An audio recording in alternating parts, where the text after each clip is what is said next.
Lah waktu itu idenya ngelihat orang ngerokok. Oh asap gitu kata beliau. Dicobalah itu seluruh rokok itu sampai sininya bengkak gitu itu. Jadi dicoba sendiri. Akhirnya dia nemuin ramuan, yaitu pakai asam amino di rokok. Lah Bu Greta itu nggak bisa membahasakan. Lah yang bisa membahasakan itu adalah Profesor Sustiman. Dia pakai nanobioteknologi. Nah ternyata setelah ngerokok, orang itu bisa terlihat auranya jadi emas. Itu kan saya kaget. Kok bisa jadi emas ya gitu ternyata. Oke, Mas, dari Indigo tadi, saya ingin coba geser ke rokok deh. Nah, ini menarik bagi saya. Rokok itu di setiap bungkus rokok selalu dikasih tuh tulisan rokok dapat menyebabkan bla bla bla bla, serangan jantung, koroner dan lain sebagainya. Sementara di rumah sakit tuh banyak yang sakit diabetes, Mas. Tapi di bungkusnya gula, nggak ada tulisan gula dapat menyebabkan diabetes, nggak ada ya. Sehingga muncul teori-teori konspirasi bahwa tulisan-tulisan itu memang sengaja dibuat oleh dunia farmasi internasional dan lain sebagainya kan. Nah, yang menarik begini, saya tidak ingin berdebat soal itu apakah konspirasi atau enggak. Cuman saya mengamati banyak mbah-mbah ya kan, eyang-eyang yang sepuh-sepuh. Dia perokok berat dan aman-aman saja, tidak ada problem di dalam kesehatannya. Sementara rokok dicitrakan seperti itu. Bagaimana dirasionalisasikan lagi nih? Iya, saya kan awal juga sakit ya dulu, itu ada jantung lemah, paru-paru basah. Lah waktu saya ketemu, sebetulnya yang bisa jelaskan ini adalah Profesor Sustiman. Nanti kapan-kapan bisa diundang beliau. Iya. Karena beliau yang bisa membahasakan juga di level spiritual menjadi suatu ilmu pengetahuan baru buat teman-teman. Makanya beliau cerita bahwa ilmu pengetahuan bagi saya itu cuma alat komunikasi katanya, bukan kebenaran gitu katanya. Biar mudah dipahami oleh orang lain, karena kita kan harus pakai logika semua. Jadi beliau awalnya itu kan dari gini. Tembakau itu kata beliau dulu adalah pengikat radikal bebas. Karena ada beberapa, jadi sebetulnya kalau kita menguatkan produk kita dulu nggak pakai filter ya, itu lebih bagus. Karena itu ciri khas kita. Kretek. Nah kata beliau, itu dari riset beliau, banyak juga orang-orang yang ngerokok juga umurnya panjang-panjang. Jadi ternyata bukan rokoknya sebetulnya yang jadi masalah, bukan tembakonya. Tembakau itu bagus. Yang jadi masalah itu adalah saus yang ditaruh di tembakau. Sebetulnya. Lah, waktu itu kan awal gini. Yang menemukan rokok Divine ya, itu kan Bu Greta. Nanti bisa diulas di Profesor Sustiman aja kalau. Iya. Jadi saya nyoba rokok Divine. Lah, rokok Divine ini ada tembakau yang dikasih dengan asam amino. Jadi tembakau ini menjadi murni lagi, menjadi pengikat radikal bebas. Jadi karena radikal bebas itu tidak punya ikatan, ketika masuk ke tubuh dia akan mengikat zat-zat yang dibutuhkan oleh tubuh. Lah itulah yang menyebabkan kanker dan sebagainya. Jadi penyakit itu awalnya itu dari radikal bebas yang tidak punya ikatan. Akhirnya dia mengambil nutrisi-nutrisi zat-zat yang sebetulnya itu dibutuhkan oleh tubuh kita. Akhirnya dia membentuk suatu bentukan padat, akhirnya membentuk suatu kanker. Terus penyakit diabetes dan sebagainya, itu sebetulnya ada pengaruh itu, radikal bebas itu. Lah setelah itu Profesor Sustiman bagaimana cara, kan awal gini, ada istrinya beliau itu yang kena kanker payudara. Sama Bu Greta bingung gimana ya cara memecah kanker ini biar partikelnya menjadi lebih kecil. Jadi beliau cari apa yang bisa masuk ke tubuh dengan partikel yang sangat kecil. Kalau air itu terlalu besar, nggak bisa nyerap semua. Lah waktu itu idenya ngelihat orang ngerokok. Oh asap gitu kata beliau. Dicobalah itu seluruh rokok itu sampai sininya bengkak gitu itu. Jadi dicoba sendiri. Akhirnya dia nemuin ramuan, yaitu pakai asam amino di rokok.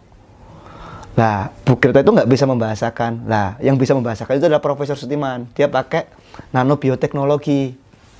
Nah ternyata setelah ngerokok, orang itu bisa terlihat auranya jadi emas. Itu kan saya kaget. Kok bisa jadi emas ya gitu. Ternyata nano itu lapisannya adalah lapisan fisik. Terus jembatan ke biofil itu adalah level nano. 10 pangkat 9 ya. Levelnya itu sangat kecil. Nah dari situlah beliau beranggapan bahwa dulu rokok itu dibuat sebagai relaksasi atau pengobatan, jamu. Makanya beliau berdeklarasi bahwa rokok itu adalah jamu, gitu. Bukan rokok itu adalah orang yang nggak ada kerjaan gitu. Jadi jamu gitu.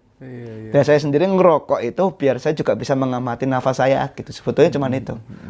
Karena terkadang ketika saya nggak ngerokok sendiri, sebetulnya banyak cara sih. Cuma saya lebih mudah pakai rokok gini. Iya. Biar saya lebih fokus dan tidak dikendalikan oleh pikiran saya gitu. Waduh. Nah dari situ ternyata ketika radikal bebas ini asam amino masuk ke radikal bebas, rontoklah itu radikal bebas. Jadi partikel yang besar ini berubah menjadi partikel yang kecil.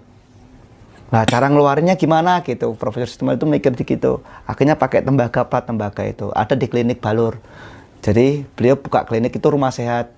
Kok bisa rumah sehat, Prof? Saya bilang gitu. Lah rumah sakit kan untuk orang sakit.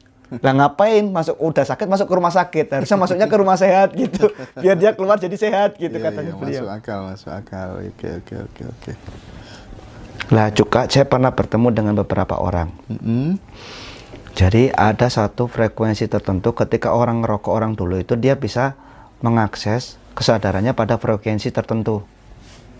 Lah itu juga kalau saya kupas di sini nanti jadinya gaib lagi, karena memang iya ternyata. Gitu. Tembakau itu bisa merelaksasi kita. Iya.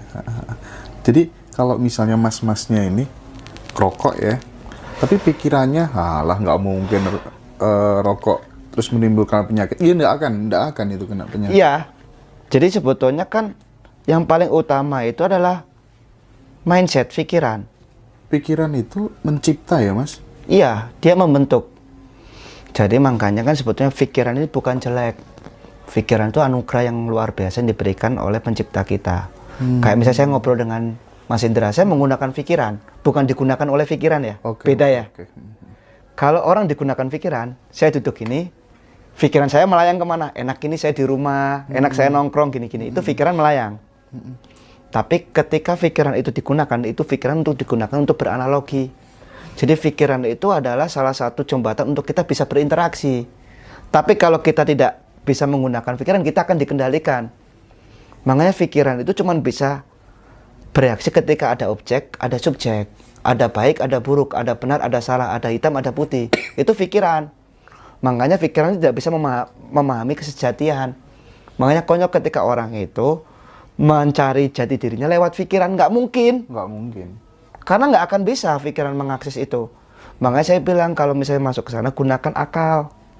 Karena akal itu adalah satu perangkat untuk kita mengakses God spot. Jadi ada yang disebut dengan receiver. Akal itu receiver untuk kita menangkap sinyal-sinyal ilahiyah. Lah pikiran itu digunakan untuk mentransmitterkan. Apakah kata-kata saya ini kebenaran? Tidak, hanya petunjuk kebenaran gitu. Hanya petunjuk. Kebenaran jauh dari itu. Iya. Makanya lah yang utama untuk kita gali dalam diri kita itu adalah bagaimana kita mengontrol pikiran kita. Kalau nggak gitu kita akan dikontrol, diombang-ambing. Makanya orang kayak misalnya orang kena sekarang itu banyak orang kena gangguan pencernaan. Apa ya, mah itu indikasi bahwa kita mengalami stres secara kolektif. Secara kolektif semua orang ini mengalami stres yang akut. Dia ketakutan masa depan, dia selalu was-was akan masa depan, dia takut nggak punya jodoh, dia takut nggak punya uang. Nah itu istilahnya di mana titik kedamaian yang kita sebut bahwa kedamaian yang hakiki nggak pernah akan ketemu ketika kita menggunakan pikiran. Makanya pikiran itu ilusi. Ilusi? Iya. Pikiran itu akan berhenti ketika saya bilang saat ini dan detik ini. Berhenti pikiran. Pikiran itu cuma bisa bekerja dari masa lampau ke masa depan. Benar. Cuman gitu. Kita bilang saat ini dan saat ini dia nggak bisa. Iya. Makanya lah, kalau kamu ingin merubah masa depan, ubahlah saat ini, detik ini, just do it. Iya. Itu. Makanya seseorang itu selalu dia berharap akan masa depan terus, akhirnya dia tidak bergerak. Bingung tuh. Yang terpenting kan saat ini. Saat ini. Lah kita ini terlalu mengadopsi gaya barat, cara pola pikir barat, akhirnya membentuk budaya barat. Akhirnya peradaban sekarang adalah peradaban buatan barat. Dan nyatanya juga tidak ada perdamaian di muka bumi ini. Makanya barat pun udah bingung sekarang sebetulnya. Dia mencari tonggakan satu pola pikir baru. Lah kita siap untuk menyambutnya dengan pola pikir Nusantara. Gitu harusnya. Makanya Nusantara bangkit itu bukan kita menjajah. Kita tunjukkan bahwa cara pola pikir atau cara pandang kita itu seperti ini. Gitu. Holistik. Nah itu mereka tidak tahu holistik. Nah kita kan terlalu terjejali dengan materialistik. Apa-apa harus dimaterialisasikan. Kayak orang kuat itu harus tubuhnya besar, kekar gitu. Kan konyol. Gajah Mada itu nggak sebesar itu. Gajah Mada itu nggak sekekar itu. Beliau kurus, kecil. Pernah lihat langsung, Mas? Mungkin ya. Tapi pola pikirnya, visionnya itu yang luar biasa. Oh, aslinya kurus, Mas? Iya. Tidak seperti yang digambarkan? Enggak, karena kita sudah terlalu terdoktrin oleh Barat bahwa yang kuat itu pasti besar dan gagah perkasa. Kan konyol. Enggak kayak gitu. Jadi yang bisa menyatukan dengan pola Gajah Mada punya cita-cita seperti itu sebetulnya yang besar adalah pola pikirnya, visionnya, cita-citanya, pemahaman beliau, bukan fisiknya, ngapain juga. Betul. Nah kita kan selalu dipandang itu. Orang dewasa itu disesuaikan dengan umur, kan konyol. Makanya kan saya pernah bilang bahwa ke teman-teman, orang dulu itu bilang ke orang tua kita, semoga diangkat derajat mulai gitu misalnya. Lah kita mempersepsikan derajat itu adalah kekayaan, strata sosial, pangkat, kan udah bergeser jauh.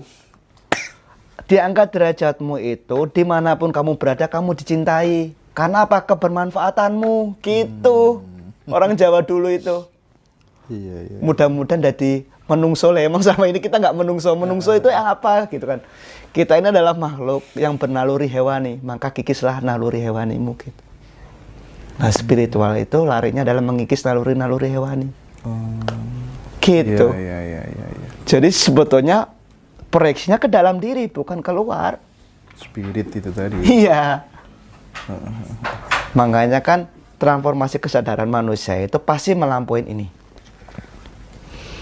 Bodoh semu, pintar, bodoh beneran, gila, sadar, bijak. Puncaknya di bijak. Iya. Bodoh semu itu karena kita belum tahu apa-apa misalnya. Maka kita akan mencarikan itu. Setelah kita mencari sesuatu hal, akhirnya kita menjadi orang pintar. Tapi orang pintar itu fokus pada satu titik. Misalnya kayak kamera gini. Karena dia senang dengan mata saya, dia akan fokus ke mata saya. Tapi dia tidak akan pernah melihat secara objektif seluruhnya. Yang difokuskan cuma mata.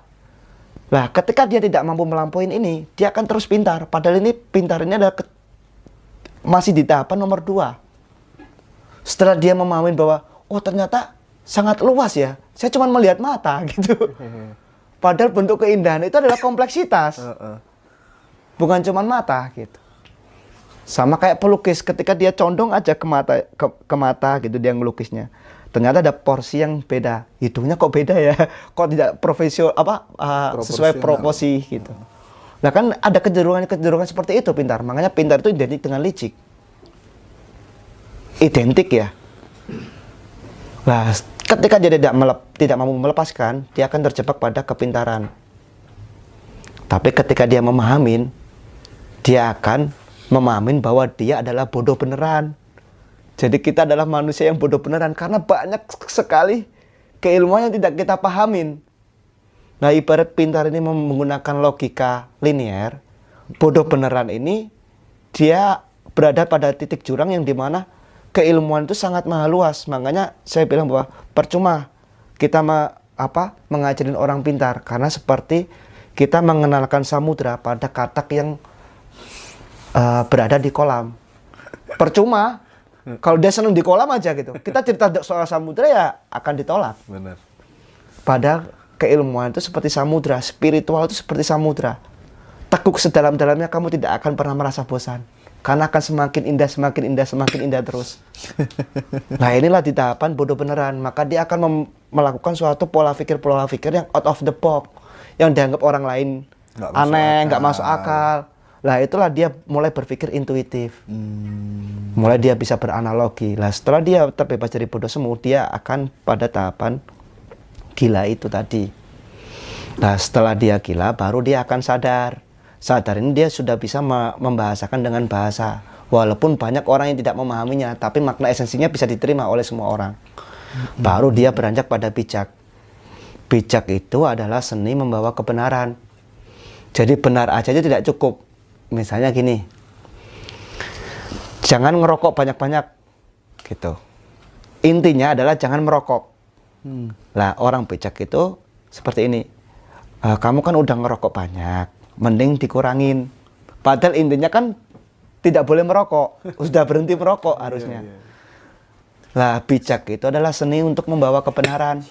Jadi kebenaran itu ada seninya, bukan asal jihad gitu. Iya. Oke. Teriak takbir gitu kan lucu jadinya.